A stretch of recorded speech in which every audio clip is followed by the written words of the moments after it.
So in this video, I want to talk to you about codependency and why this dysfunctional relationship pattern is so common in our current society. I will also share with you where this codependent pattern comes from, how is it formed, and what can we do as individuals in order to heal ourselves and therefore contribute to the healing of overall relationships that we have in our societies. Hi, I'm Renata Gomide, your healthy relationship expert and clinical hypnotherapist, and today we are talking about codependency.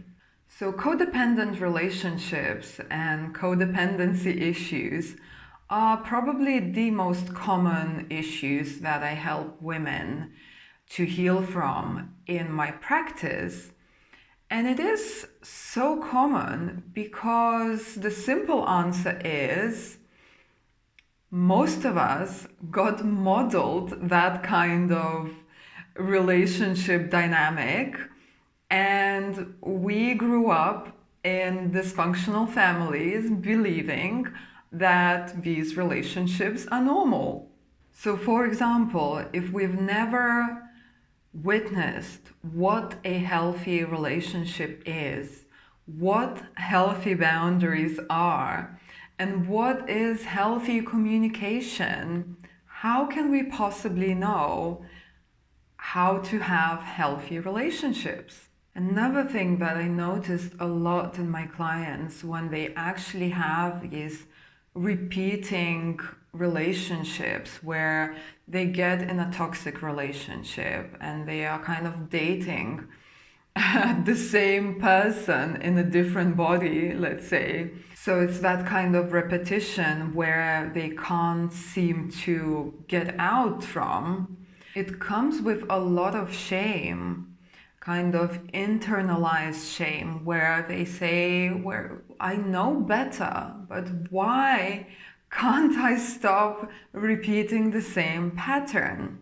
So it's that kind of internal shame that they bring with them because they can't create healthier relationships. And I'm here to tell you there is nothing to be ashamed about, because like I said in the beginning, if these kind of healthy relationships were not modeled for you, they were not shown to you, how can you possibly know what a healthy relationship even is? So it takes time to discover it, to learn about it, to kind of even try to put it in your head what it takes to have a healthy relationship. So a lot of healing that happens is actually unlearning those subconscious patterns that keep you in this repetition cycle, in these toxic relationships, and learning what healthy relationships are. And I'm not just saying that learning in a way of, okay, I'm just gonna read a book and see what it is, but putting it into practice is very two different things. So what is codependency? The way I see it is a chronic neglect of oneself in order to be accepted, in order to be loved, in order to be chosen by another person. Does that remind you of anything? Especially thinking back to your childhood. Were you raised in a home where you needed to perform to be loved? Also, think back and see where you felt loved, but at the same time, that feeling of being loved came with deep emotional pain. So being loved also meant some kind of pain attached to it. So let me share a couple of examples that's showing up over and over in my work with clients, that certain beliefs that they sort of created in their childhood that in the end led them to develop this codependent dysfunction. Two of them I already mentioned, but I'll say it again. So first is that need to perform for love, or the belief that love is earned and it's not freely given. And the second one is that love and punishment come together. So these two are interconnected. Another common belief is that I need to be a good girl or good boy, because if I'm not, someone will stop loving me. Another one is parts of me are not lovable, and that means I can't be accepted as I am. Another common thing that we learn in childhood and then become codependent is that belief that someone else's needs or someone else's feelings are more important than your own. Okay, so the adults feeling something is more important than what you feel as a child. And that can lead to overall belief that relationships are just not safe. And somehow you need to adapt in order to even have a relationship that feels a little bit more secure. And again, these are subconscious conclusions, as I talk all the time about how when we are children, we can't actually make these decisions and come to these conclusions in some kind of logical way. But these are subconscious beliefs that we kind of internalize as children. And actually there is a good reason for forming these beliefs, because again, when we are children, we are totally dependent on our parents and caregivers. But as an adult, we still continue into that codependency now. So we depend on someone else, not just ourselves. So these beliefs and coping mechanisms possibly worked back then because we needed adults, and we needed to adapt to different circumstances in our environment in order to survive. So your clever subconscious mind actually came up with these conclusions.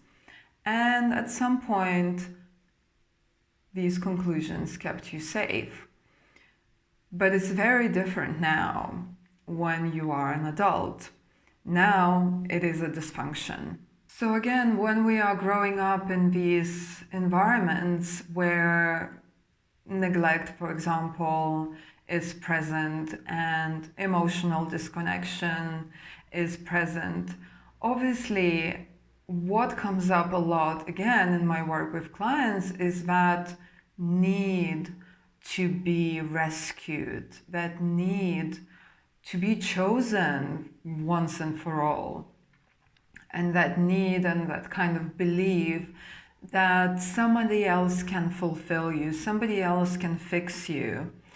And the subconscious drive is to continue looking for it, because only then you will be able to have happy, healthy life. And this kind of messaging is continuing in all kind of forms, in movies and all kind of, reality shows and books and social media, where that idea is being sold to you that, somebody needs to compete to get their love, and somebody needs to sacrifice for another person in order to be chosen or in order to be rescued somehow. Through these media outlets, the subconscious programming continues to keep you in that sort of trauma-based relationship patterns and continue to normalize them. And that's why the work, the inner work that we do on ourselves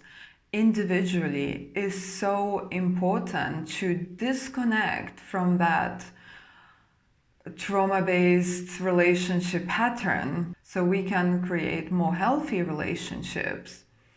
And it is individual work that will contribute to a larger society. Because until we choose to heal, we will continue to hold on to that version of love, the unhealthy love, and we will continue choosing those toxic or dysfunctional relationships.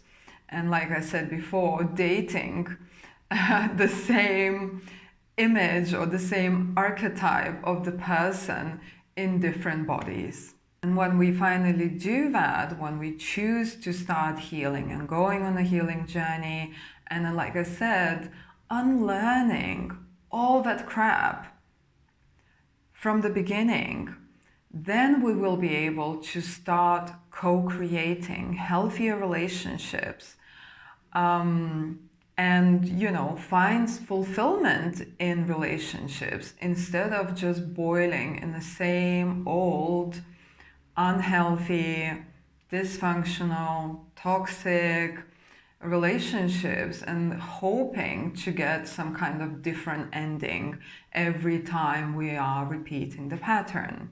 So the good news is this dynamic codependency is absolutely possible to heal, and so many women and men are actually waking up to this now and putting a lot of effort in healing it, because they realize that it's something that they don't want to pass on to their own children. And that makes all the difference, because, like I said, it is individual work that is contributing to society at large.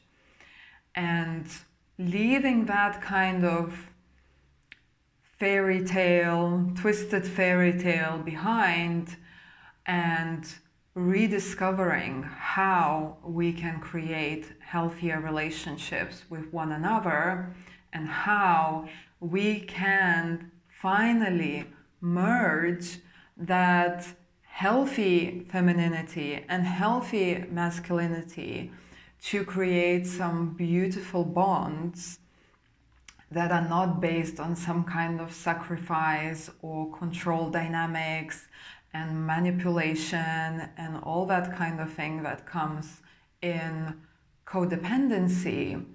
We are building much healthier society emotionally and psychologically.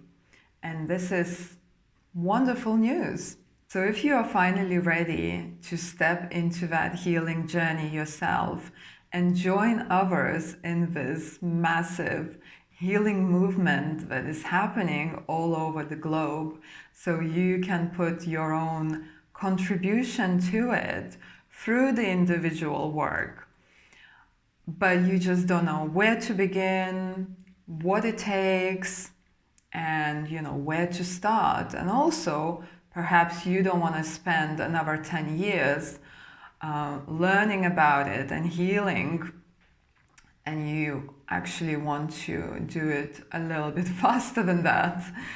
I'll leave a link below where you can book your free consultation, and together we can find the way that works the best for you. Thank you for watching, and I hope this is helpful.